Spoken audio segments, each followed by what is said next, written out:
I'm a professor at Biola University in La Mirada, California, and I'm also a member of the Biblical Studies and Theology Department and also co-director of the Winsome Conviction project with my good friend Tim Muehlhoff. Tim? Thanks, Rick. I'm a communication professor at Biola University, and I teach a class on persuasion, Rick.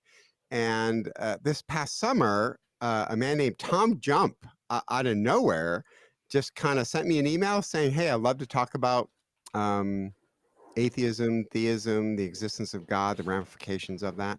And would you like to come on my YouTube channel? So I said, yes, but let's actually do it during my class, my Christian persuasion class. And Tom was gracious enough to say, yeah, let's do that. And then Tom actually stuck around afterwards to address my class, which I greatly appreciated. So Tom Jump is a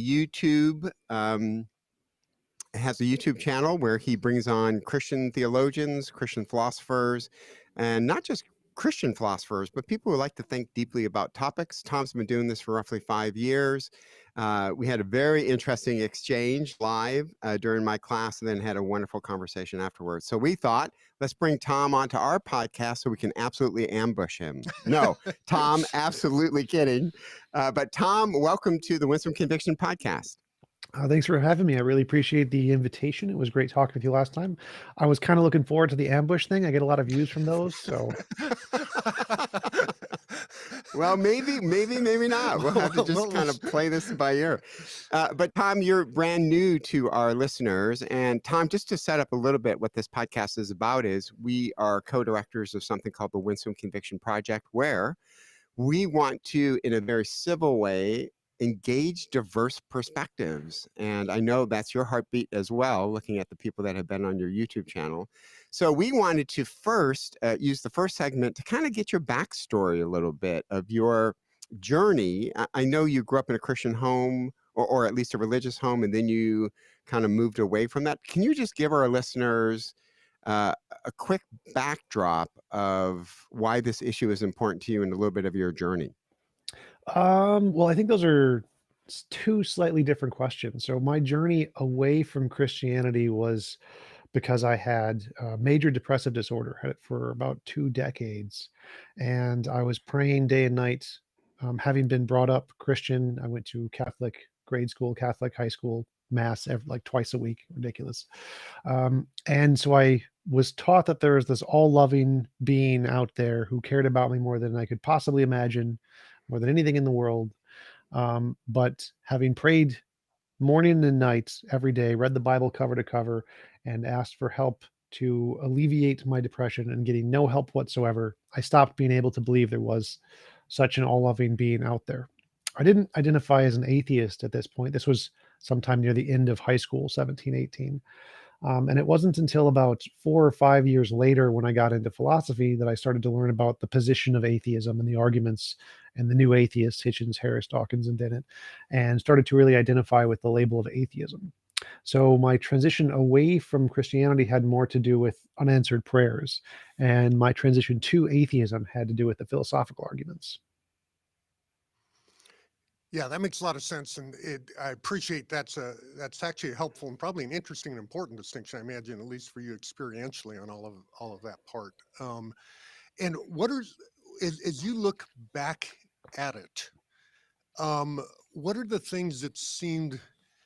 I'm curious about the middle ground you just identified. You know, you'd moved away from the Christian faith, and then 4 or 5 years later, you hit some arguments with atheism that made you drawn towards atheism.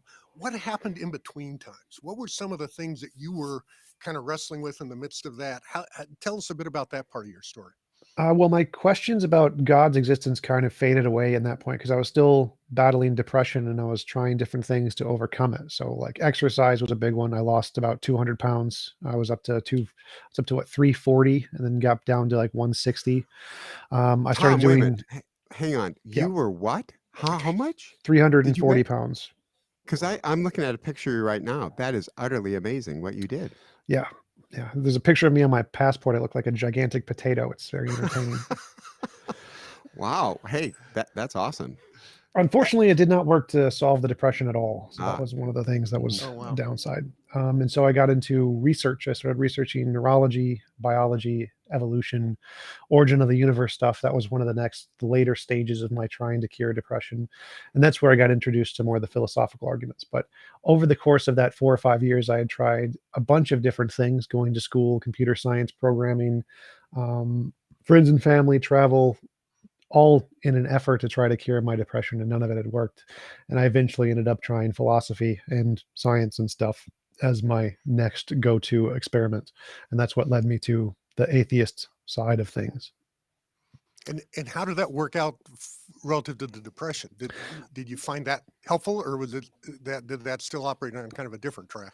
Nope, completely useless. All of the things I listed, completely useless. I mean, I don't want to. I'm not surprised. It seems like that's part of the thing with depression, is that it kind of has its own track in life. So yeah, I Well, was curious. sort of. For me, I was diagnosed with high functioning autism, and people Mm. with autism have a special interest, and that special interest is like the most important thing in the world to them, and it can have a profound emotional impact on their life. And for me, finding out what my special interest was and achieving it was what cured my depression. So I have Mm. not had any depression for a little over a year now. And so it was more about figuring out what it took for me to cure my depression, and none of the things I tried were even in the right ballpark. Huh. So what was it? What was your special interest? Physical relationships with very attractive women. Okay. And that's cured and solved the problem? Yep, so far, it's as long as I have a consistent relationship, I seem to be good emotionally. Mm. Yeah. Tom, I resonate with this because I'm a migraine sufferer. I've been suffering from migraines for 20 years, and I have And hot prayed. blondes also cure your thing too, is that it? No, a hot redhead, by the way. You can actually look her up. Her name's Noreen Muehlhoff, and 32 years has been awesome. But for 20 years, I've struggled with pretty bad migraines, and I've prayed the exact same prayer that you did, that God would simply take it away. And again, I believe everything that you said at the beginning, that God is powerful, concerned, and is certainly able miraculously to take away my migraines. Well, that simply hasn't happened. But it's manageable because of migraine medication. Also, exercise, if you're a migraine sufferer, is incredibly important to keep you balanced. So I guess we came at different conclusions. I wrote a book. My most recent book is called Eyes to See, Discovering God's Common Grace in an Unsettled World. And so I view common grace as my migraine medication, my talented neurologist, who, by the way, isn't a Christian, as a way of God's good gifts. But you kind of, if I get this right, didn't credit him or God with the fact that exercise can help, or that fact that you can use the internet to do research and consult different experts. So you see how you and I kind of went two different directions. I attributed that to the good gifts of God, though disappointed, and in some ways still disappointed he hasn't taken away my migraines miraculously. But you kind of went the other way of moving away from God because he didn't take away your depression. So what would your answer to prayer look like if God would have answered it? Would it just been a complete eradication of depression in your life? No, I prayed for things more simple than that. Mm. Anyone who I could feel loved from was kind of more or less what I was going for. Any kind of close human relationship was pretty low bar I was asking. So any close relationship that made me feel loved was what I was going for. So I didn't actually know the word depression back in my early childhood. So I was just asking for Right. the thing that I felt I needed, which was a loving relationship of some kind. Mm. And that's what it would have taken for me to feel like my prayers was answered, was to actually find that. Yeah. Yeah. And those are things that, you, especially as a child, that sounds like a very reasonable expectation, to put it simply. Yeah. And I can understand the defeat and hurt when that reasonable expectation isn't met. Because you had a great exchange with one of my students who said that she struggles with depression to this day as a follower of Christ. But I thought that was an interesting moment between you two, where you both just recognized, hey, we've been in the same camp when it comes to the struggle with depression. Um, hey, so let's move on just a little bit to, it's one thing to study philosophy. It's another thing to say, hey, I'm going public. I'm going to start a YouTube channel and kind of do my math in front of everybody. And so what was the inclination towards taking this thing public and actually doing a YouTube channel where there could be the potential of, other Christian thinkers or people who disagree with you kind of disagreeing with you and making points in front of a live audience? Like what was the inclination in that direction? Laziness. How so? Okay, unpack that for us. It sounds like a promising opportunity, but Yeah. So I was asking professors out to coffee and recording the conversations on my phone. And these recordings, like an hour-long conversation on philosophy, is fairly in-depth. I couldn't just remember it on my own. I had to record it. And I didn't want to like store all this on a 2 terabyte hard drive that cost at the time $200, like a waste of money. YouTube is free. I can just download YouTube, say, hey, just upload it here. We're done. And I don't have to do anything. And instead of actually going into the settings and turning everything to unlisted, I was like, I don't care. I'm just going to upload it there and keep it there because it's easy. I don't have to do any effort. It's incredibly simple. And people started to watch and then send me money and then send me a considerable amount of money. So I was like, all right, I'll just do this now. so that's interesting. You backed into it, not what it was a side effect, in effect, of your personal interest about this question, your desire to kind of pursue it. Yep. But putting yourself out there, so we kind of relate being podcasters, but we're also, Rick and I have written books, and when you write books, you get reviewed, and those reviews are not always, let's just say, jump up and down, excited reviews. But any hesitation of putting yourself out there, where I've listened to a ton of your debates, Tom, and there's been a handful where if some of your guests have gone after you, I think in kind of inappropriate ways, but they've really tried to go after you in front of God, country, and everybody. There wasn't any hesitation about doing this publicly in front of live audiences?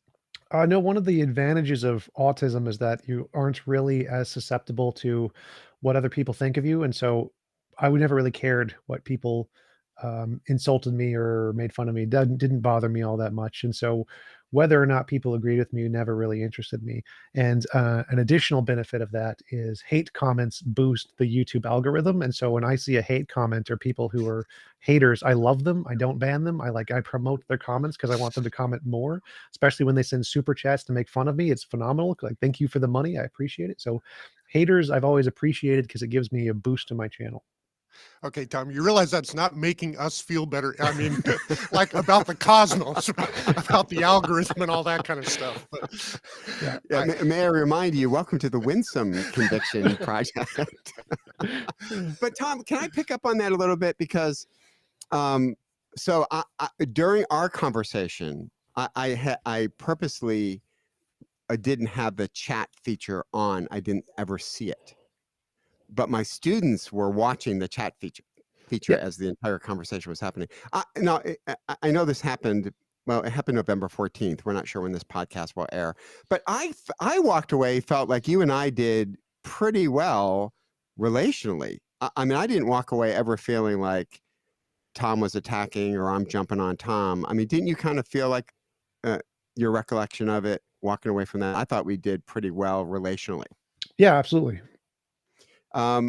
So then to see the chat, because then I went back, because this is me, right?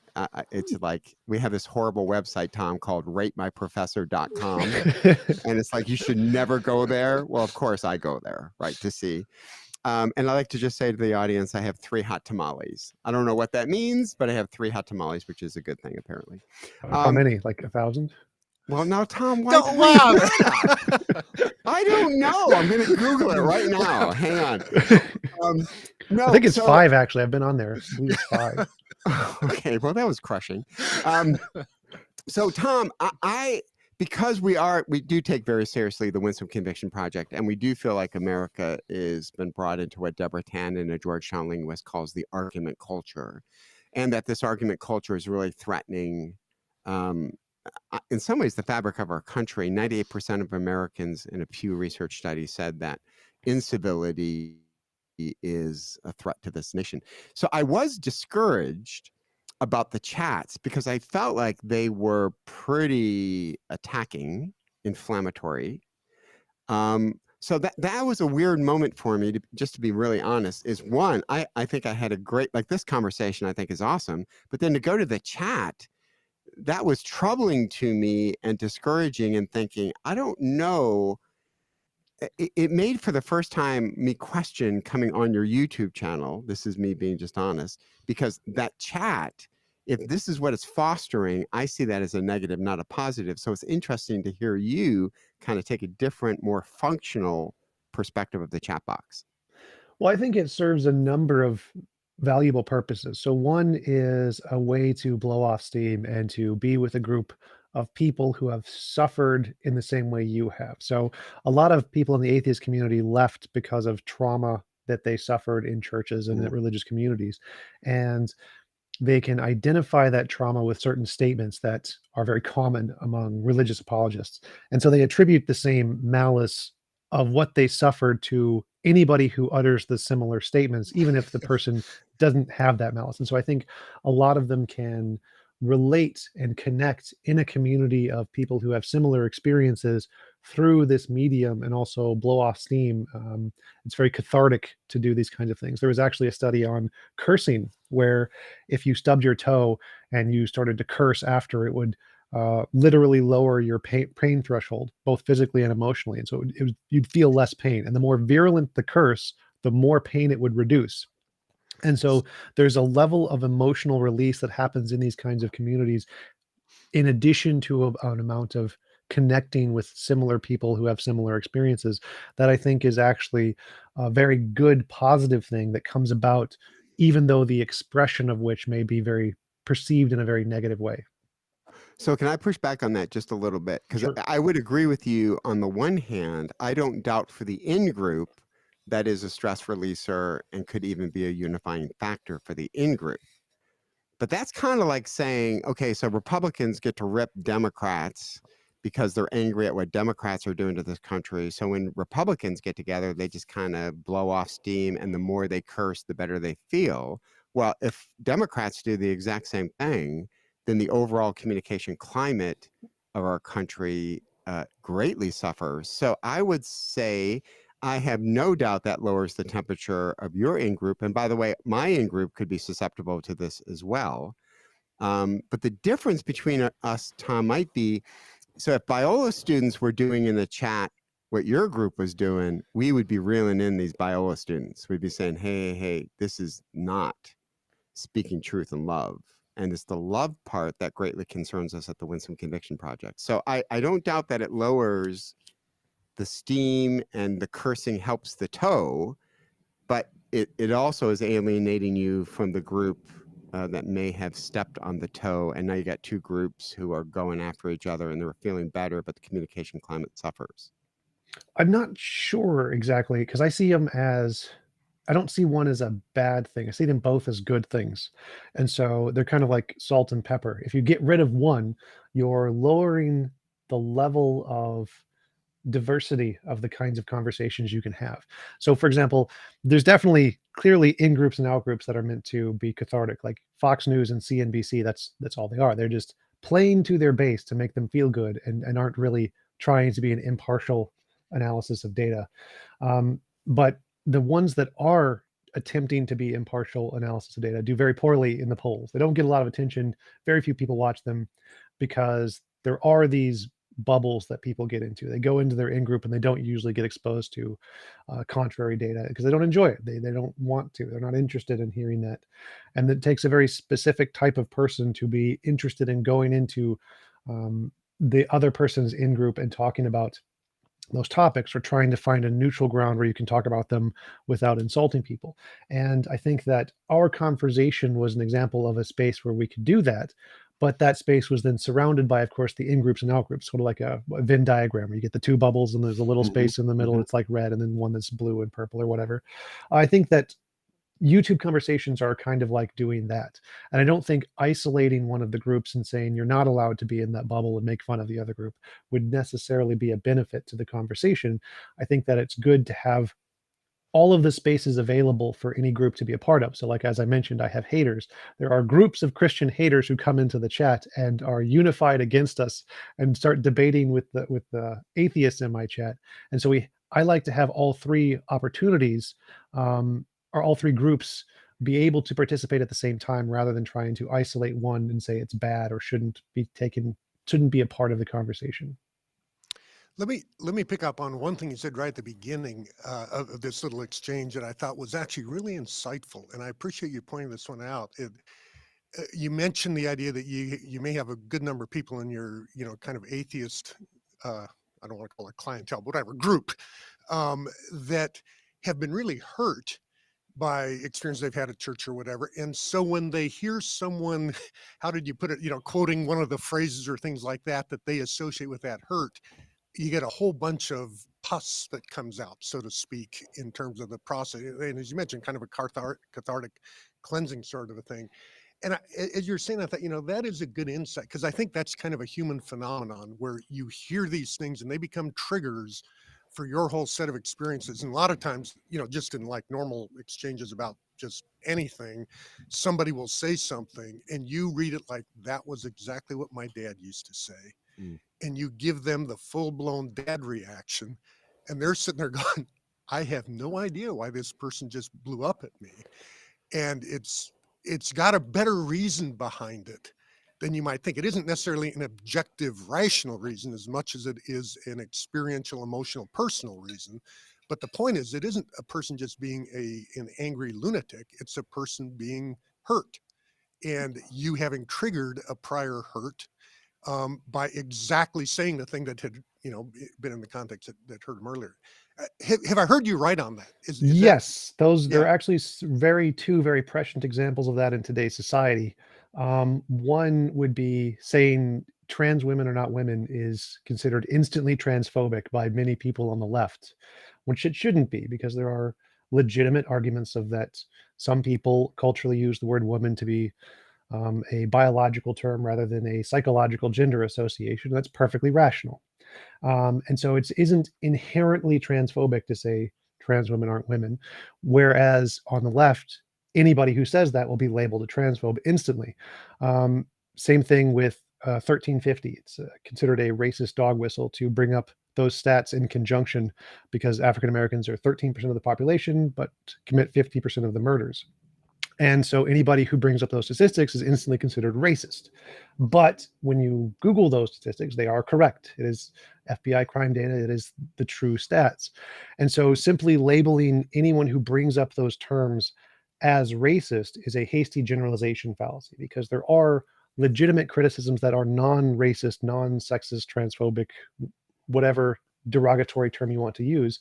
And it would be better to not immediately label anybody who uses those terms and demonize them simply because some people who use those terms are bad. Yeah, no, well said. Hey, one quick advice for us. We're going to wrap up our first segment. We're going to have a whole nother segment with T-Jump. Tom, I need to get a handle like that. Why don't I have I could be T-Jump. No, I don't know. Hey, Tom, what's your advice to us as you speak to the Christian community, not to fall prey to what you just said? Like, what would be some common things that we do that you think triggers your community pretty quickly? I think that'd be great for us to hear. Oh my God. How long do we have? Well, that's why we left this to the very end of the podcast. That's discouraging. You have 30 seconds. That's how open we are to your input. No, take a few minutes. I'd love to hear this.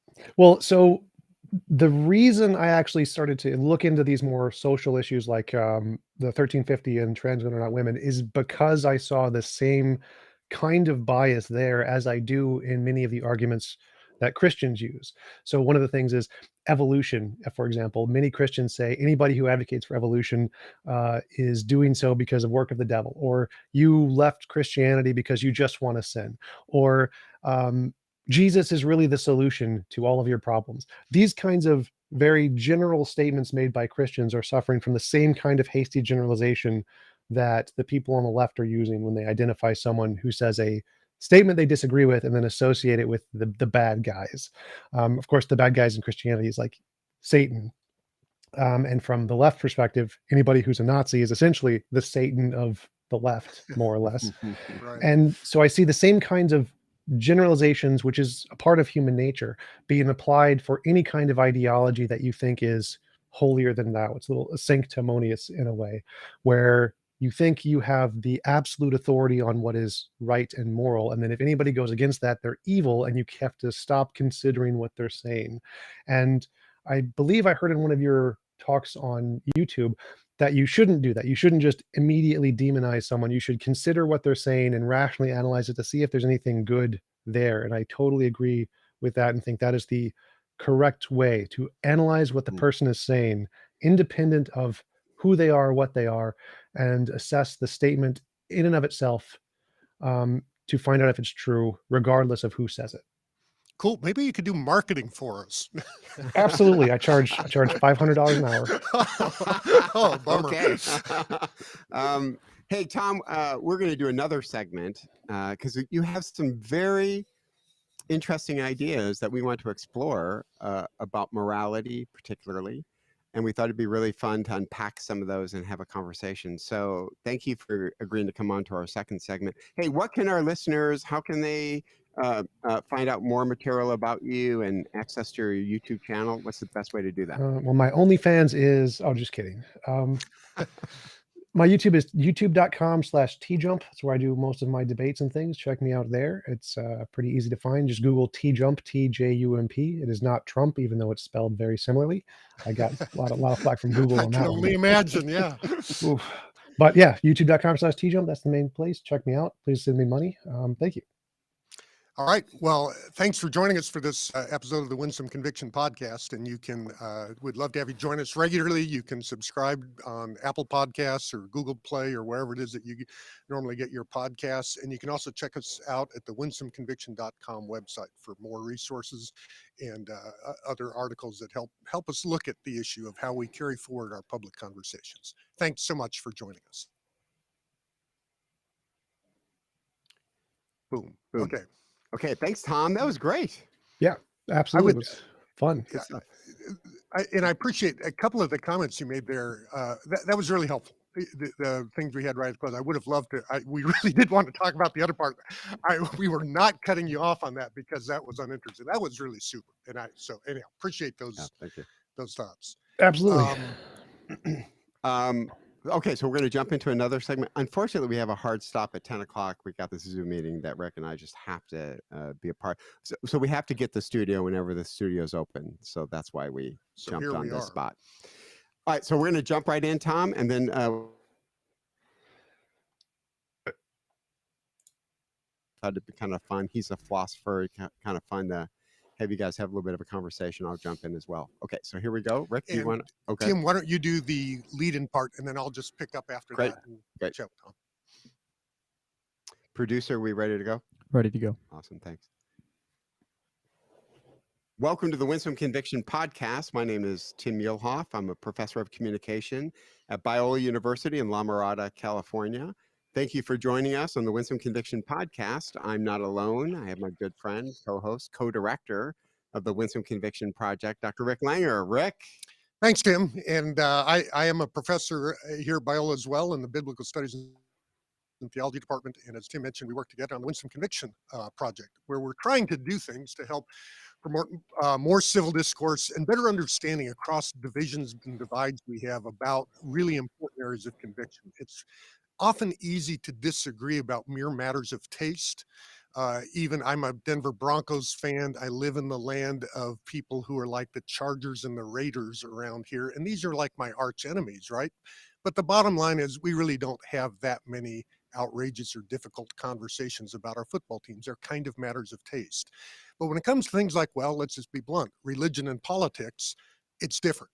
And we tend to have a very hard time crossing those boundaries. So Tim and I have been having a fun conversation with Tom Jump, who's a atheist and has been active in his own YouTube channel, debating people and talking about these sorts of issues that really do engage some of the areas where it's really hard to have a disagreement. So we've had a great conversation with him and wanted to continue that by talking just a little bit more about some of the things that have been a challenge for him in terms of Christian belief, because of course, Tim and I do have Christian belief. So there's a big gap there. So Tom, thanks for joining us for these conversations. Absolutely. Thanks again for having me on. Really appreciate the opportunity. Um, One of the things that I was intrigued by that you mentioned in terms of your own story of kind of having growing up in a Christian context and being disappointed with God because of struggling with deep depression, asking what seemed like very kind of simple, modest requests, so to speak, of God, and not having those prayers answered, and really ending up going through a process where you kind of lost your faith.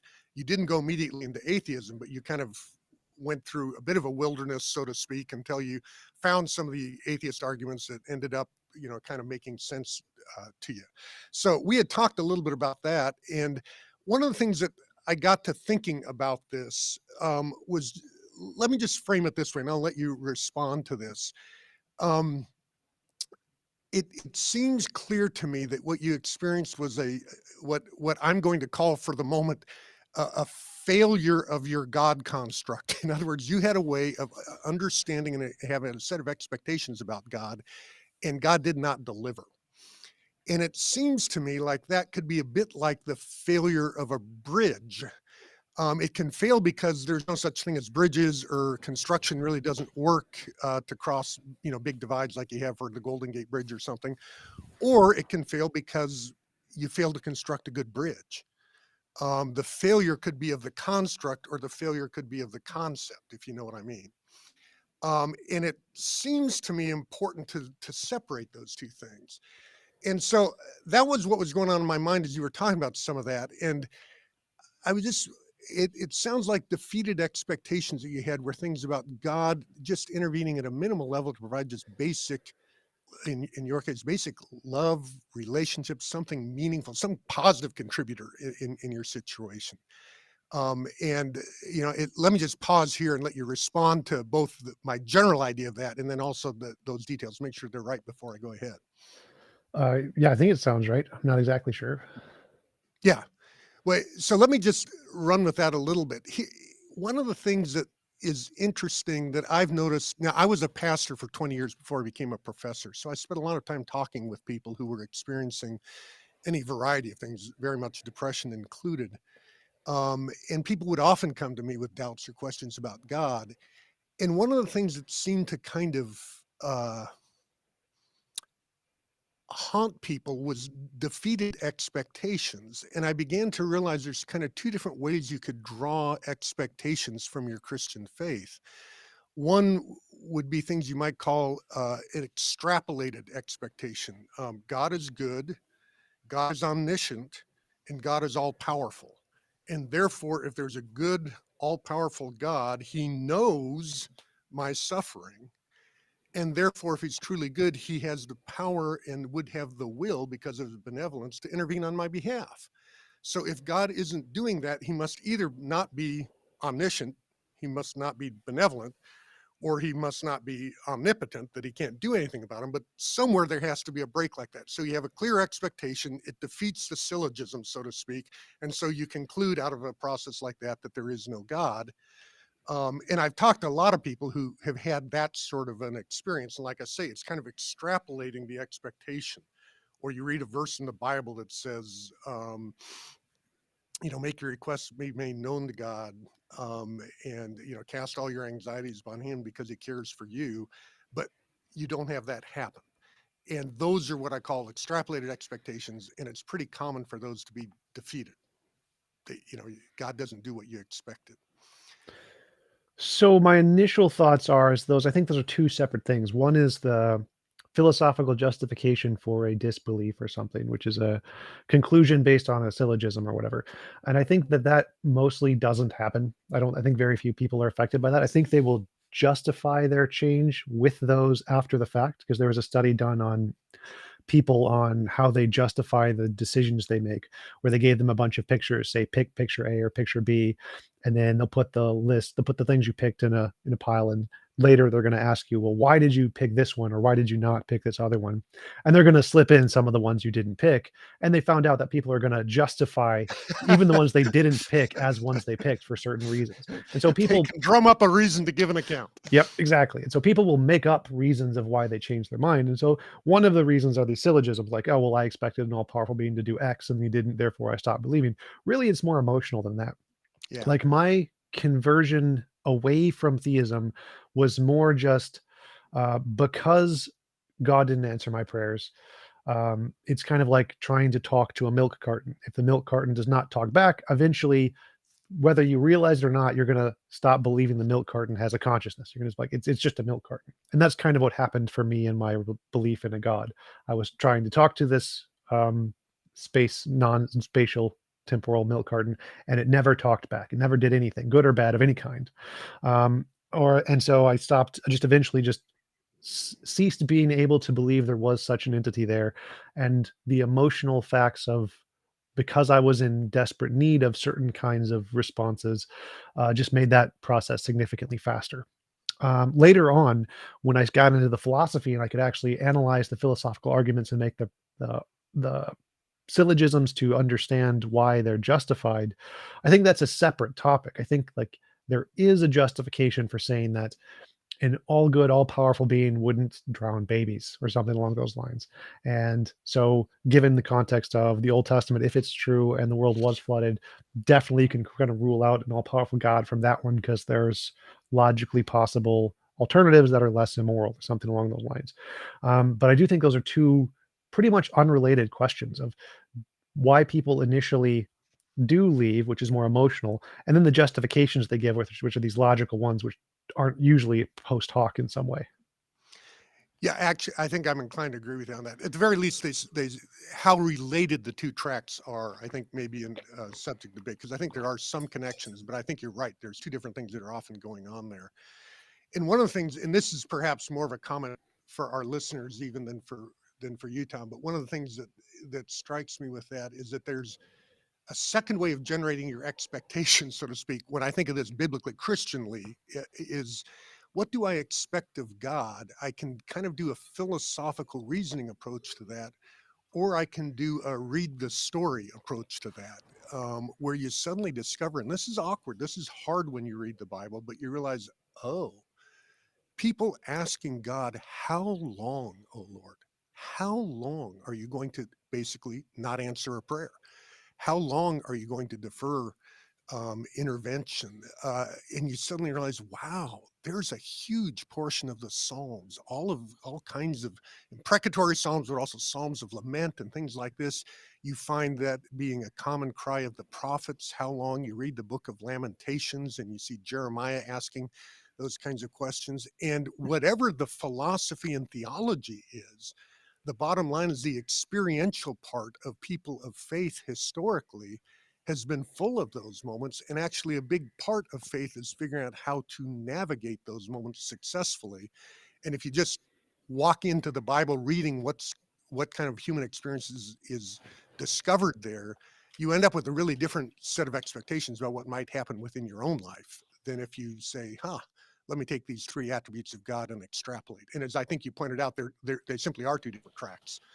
And I do think that it's helpful to have that clear in people's minds to say, yeah, whatever the story is of our philosophy, it often washes really differently than the narratives we see when we just look at scripture itself. Not talking to T-Jump the atheist, but just talking to Jeremiah. So that to me is an interesting. And any comments you have on that before I move on to some other things? Yeah, there's two things there. One is if you read the Bible and read the diversity of different ways God reacted to different people, some he did pretty instantly. He hardened Pharaoh's hearts. That didn't take very long.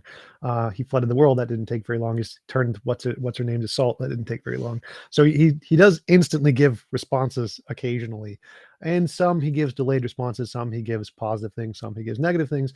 And it seems like the diversity of potential interactions creates an unfalsifiable criterion that anything that happens to you, you can say, well, this is what God meant to happen, and there's no way to falsify that God was actually doing something or not doing something here, which I would consider a bad epistemology. I don't consider that to be a reliable way to do things. The second thing is I don't really think that people create expectations for God. I don't think that's a thing. Think that's more post hoc. I think that people's belief is more kind of like a pain threshold where if you interact with someone enough, there's this spectrum for any individual. If you interact with this person, they will like you in 5 minutes. If you interact with this other person, it'll take 5 days. Take this other person will take 5 years, etc.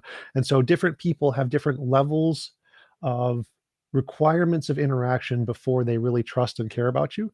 And when you pray to, say, a milk carton, some people will stop believing in 5 minutes, some people 5 years, etc. And I think the same thing applies to the Bible here. It's not that people have created these expectations, it's more that the way their brain works because of who they are, their neurology, is going to mean that they require a certain level of interaction to have faith or trust in anyone or anything. And since God does not interact at a particular level, there is a certain demographic of people below some threshold who will never be able to believe or trust in such a being because it doesn't interact at the amount that their brain requires for them to trust in. And so I don't think it's that they've created false expectations. I think the expectations they've created are a reflection of who they are as individuals and the amount of attention they need as individuals to feel valued enough to really engage in a relationship. And so I think that again, that whole one of the things of saying that people have created expectations and they haven't been met is a kind of thing that I think Christians do that is in a similar vein as the trans women are not women, where it's kind of making a judgment on those individuals rather than reading in the fact that that is a representation of who they are and the kind of interactions they need to feel valued.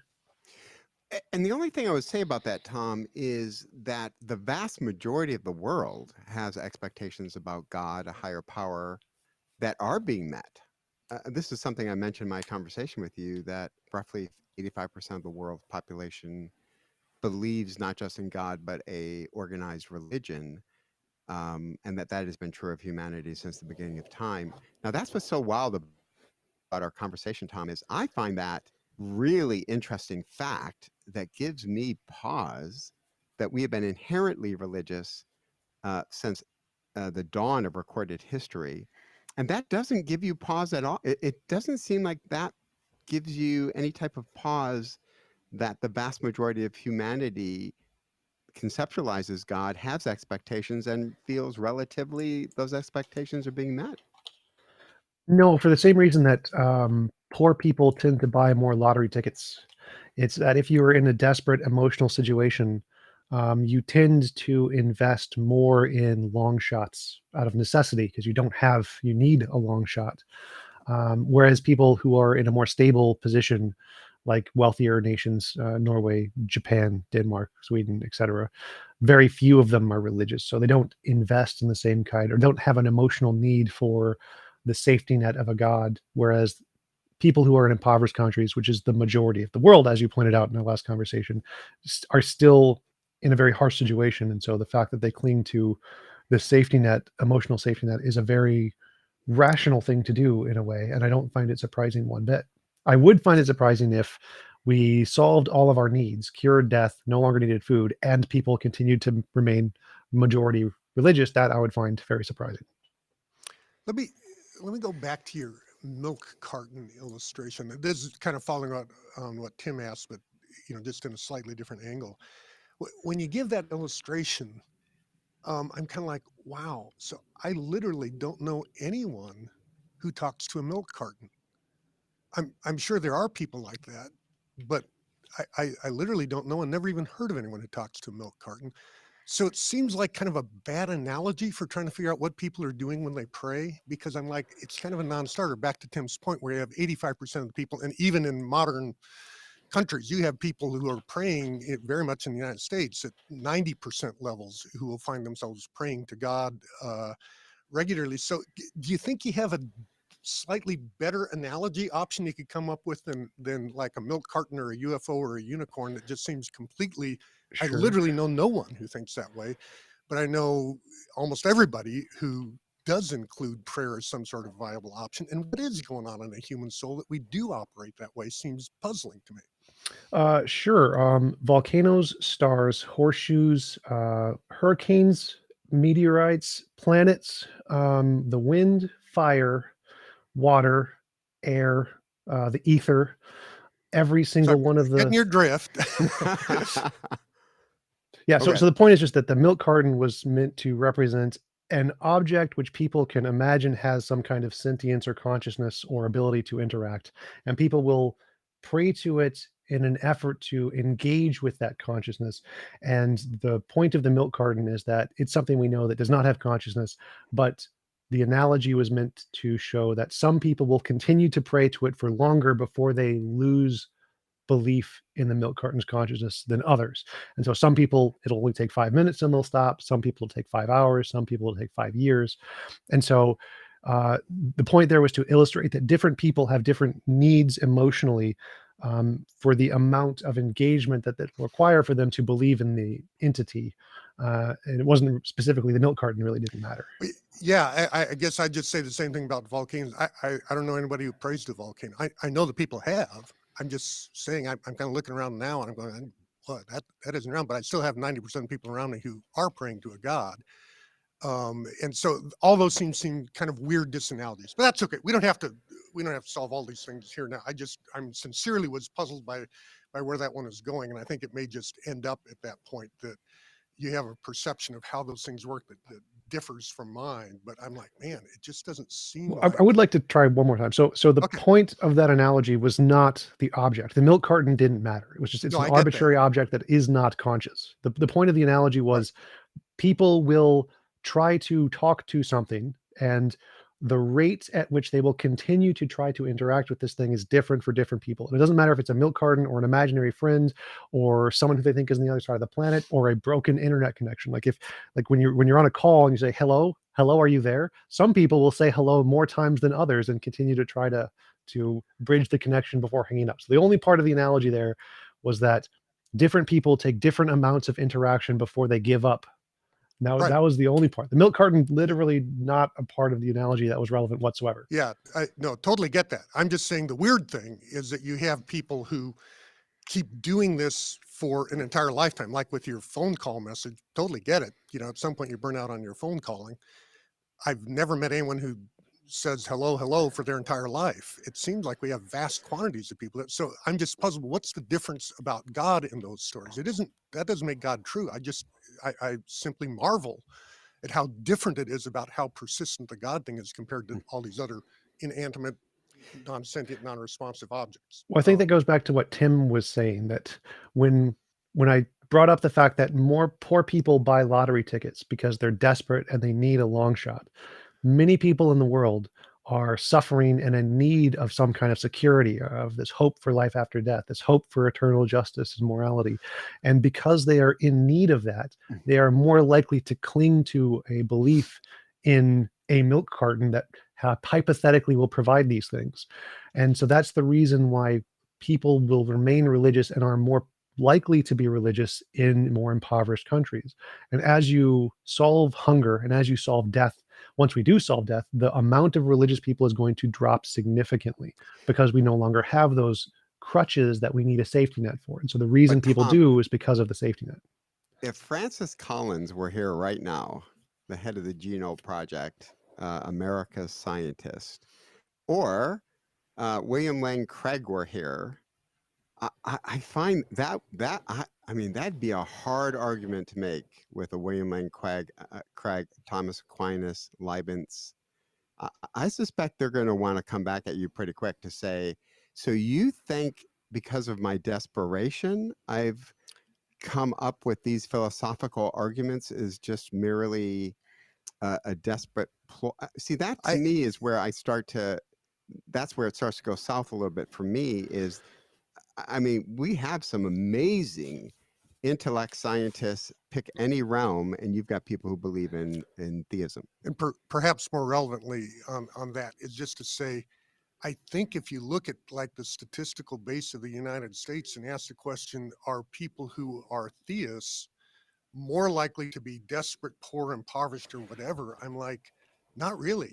Usually religious belief and practice is an indicator of better mental health and things like that. It isn't obviously exclusive, but there's certainly people who are traumatized by their religion. There's certainly people who are absolute geniuses who are religious, but it seems like a great big bell-shaped curve in the middle isn't actually a bunch of people who only believe in God because of how desperate their situation is, but they're actually just doing fine and still believe and worship God and find it to be an extremely meaningful part of their life. And those are the people I'm missing with the milk carton thing.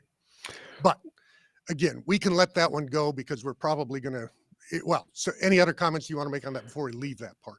Yeah, so there's a few things. One is that this is meant to be the populace, the reason that the vast majority of the population would more likely believe than not believe. So the fact that there are some outliers wouldn't be surprising. Secondly, Francis Collins' conversion story, was he saw a waterfall that broke into 3 shapes, and you identified that with the Father, Son, and Holy Spirit. So yes, I think that most likely his justifications are a kind of crutch too. But I think that the more important thing, even in America, the less educated people are more likely to be religious. So yes, the more impoverished you are, the more likely you are to be religious. The more educated, as you go up the academic ladder, the less religious people there are. Same as true in scientific fields. But the important thing there is that if we could solve death, do you really think most people would still be religious? Because I think no. I think if we're done with death, no one needs to believe in heaven anymore. Oh yeah, I do think people would be religious still. In other words, I think there's like a great big positive benefit of religion just on an ongoing basis. In fact, Tim and I are now getting officially old enough that we hang around with people who are dealing with cancer, maybe it's stage 4 cancer, looking at the prospect of death in the eye. So we spend a lot of time thinking about religion connected to death. But for most of my life, I lived in kind of blissful, almost willful, sometimes ignorance of the idea that my life might one day end. And I was just sort of enjoying the presence of God in the middle of my daily life. It wasn't a solution to that, and seemed to be true of an awful lot of the people around me as well in my, churches and places where I worked and served. Gosh, I think it'll be interesting to see the future, what happens. But I'm willing to make a bet that as we solve death, there will be less and less religious people. We're going to make that bet with you, Tom, right now, and we will check in every year until Rick and I can't check in anymore. There you go. And I think, sadly, we're going to hit that quicker than you, Tom. Hey, Tom, very quickly. So I appreciate your candor on your channel to say that you cannot prove God does not exist. And we're in that camp too. We can't prove he exists, of course, but you can't prove that he doesn't. So what is it that gives you the most confidence? Like, is there, like Rick and I would both have certain arguments and personal experience with God, feeling like we have experienced him. But what would be the thing that gives you confidence that the atheist perspective, is there an argument, a particular viewpoint that you just find like, okay, this is my go-to that really does solidify things for me? Yeah, it'd be the difference between discovered properties and asserted properties. Pretty much all of the arguments come down to this. An explanation of any phenomenon is better explained by a combination of discovered properties than of a hypothesis that includes any asserted properties. God's properties are all asserted properties. Non-physical mind, omnis, all of the omnis outside of space-time, none of those have been confirmed. And so the positing a God as existing is about as equivalent as positing a leprechaun or Santa as existing. All of the properties of those things are also asserted, not discovered. The magic of Santa, magic of leprechaun, all asserted. There's no discovered properties in that thing. And so any hypothesis that you posit that is all asserted properties is rational to believe is purely imaginary. It's a figment of people's imaginations. You're completely justified in believing if somebody has posited a hypothesis of primarily or all asserted properties, you're really rationally justified in believing it's purely a figment of their imagination. And for that reason, I think all God concepts are probably imaginary. Can I make a quick comment from a communication perspective? Then I'll kick it over to my philosopher friend. Sure. Remember we had that great exchange, and I encourage listeners, go back and read segment 1 of our discussion with you. Remember that thing at the very end where I said, hey, Tom, what is it that Christian communicators do that kind of rankles the atheist community? And you gave some, I think, great suggestions. Let me be candid and say what rankles the Christian community is when our belief in God gets put in with leprechauns and Santa Claus. So just from a purely communicate, like when you say that, I have to take a deep breath, take a sip of my coffee, and go, I'm with the Winsome Conviction Project. So that's an interesting communication point. That's a hard one for our community to take, because it feels. Do you understand how we Oh, feel like that absolutely, feels absolutely. So I think belittling? I actually mentioned that in our last conversation. I said most Christians think that this comparison is an insult, and I don't mean it that way. The reason I say this is because I think there is an actual one-to-one correlation here, which is about the ontology of the properties of the thing. So what God is made of is asserted properties. And what leprechauns are made of is asserted properties. So the comparison I'm making here isn't meant to be an insult, it's meant to be a literal comparison. So just like how many people on the left will just immediately be triggered by someone who says trans women aren't women without actually considering the logic behind the argument, I think that many Christians do the same thing when they hear God compared to leprechauns without actually considering the logic of the argument. So again, the logic of my argument here is that both of those things are made of asserted properties, and asserted properties aren't rational to believe in. But I would only say that it's the sender receiver. So you get to send your message however you want to send it. But for me to receive it, if the goal of this, which I believe is your heart, is the goal of this to have productive conversations, if you're sending it in a way that puts up an immediate emotional roadblock, then I think I would try, like if I did something that I knew really rankled you, but I thought it was a legitimate argument, but I just knew that it put what we call communication noise. I think it'd be incumbent upon me as a communicator to find a way of presenting this that didn't create immediate communication noise and distractions. So that's just coming from the communication professor side of me, is that's you're creating noise as you're trying to make the argument, and I might want to try to find a way to make the argument without creating the noise that I have to work through to focus on your argument, if that makes sense. A quick question on that. Can you name something that is made of only asserted properties that we could compare to God that you wouldn't find insulting? Let me just say this real quick, Rick. Well, No, that's a great. No, Rick, that's a great question. What comes to mind? Anything well, comes to mind? so you know, building things up from the way you distinguish these, asserted properties versus, what was the other phrase you used from Discovered and discovered? asserted. Yeah, things that you would find. My sense of discovered when you're saying that is very kind of naturalistic, materialistic kind of things that go bump in the night kind of properties. And I'm like, I remember when in my philosophy program, doing a thing on the ontological argument of the existence of God, which never seemed very compelling to me. Even though I was a theist, I was like, yeah, that just is a squirrely argument. But I was reading some things where people talked about, you know, the difficulty of figuring out the nature of things like, what is it, the 13? I don't know how many prime numbers we found, but whatever. Let's say we found 13 prime numbers. Is there a 14th prime number? Well, that's actually an objective question. There's a reality about that, presumably. But where in the world would that 14th prime number exist? Does it go bump in the night? Is it in occupying some grand mind in the sky? Wait, if it's a discovery, where is that prime number lodged? And you begin to discover a whole set of things that we have a really hard time giving a good account of. And some of these are mundane things like, what in the world is time? It's a weird thing. Is time moving infinitely into the past, or is it moving into the future? Is it not moving at all? What is time? And we have all these sorts of things that are really hard to give an account of, but wildly important to us. And so I think there's a lot of things that kind of have an ambiguous status relative to your descriptive discovered properties, and the asserted properties. I'm not sure that distinction, it's handy, but I don't think it does as much work as you think it does. So that would be my concern with that response. I'm also noticing for us that we are at the end of our time. You have I'm getting a high sign from my friend Tim here. But Comment, Tim? Tom, we're going to give you last comment. Oh yeah, sure. So I think numbers are conceptual; they aren't properties. So numbers are fully explained, analytic things purely explained. Time is physical. Einstein covered that one. That has been discovered. So time, space, and time have been very demonstrably demonstrated. So I think those are both very well explained. I think everything that we know of can be well explained in this context, which is why the vast majority of high-leveled experts in the Royal Society and National Academy of Science are both are all very, very naturalist, because it does seem to explain all these things very well.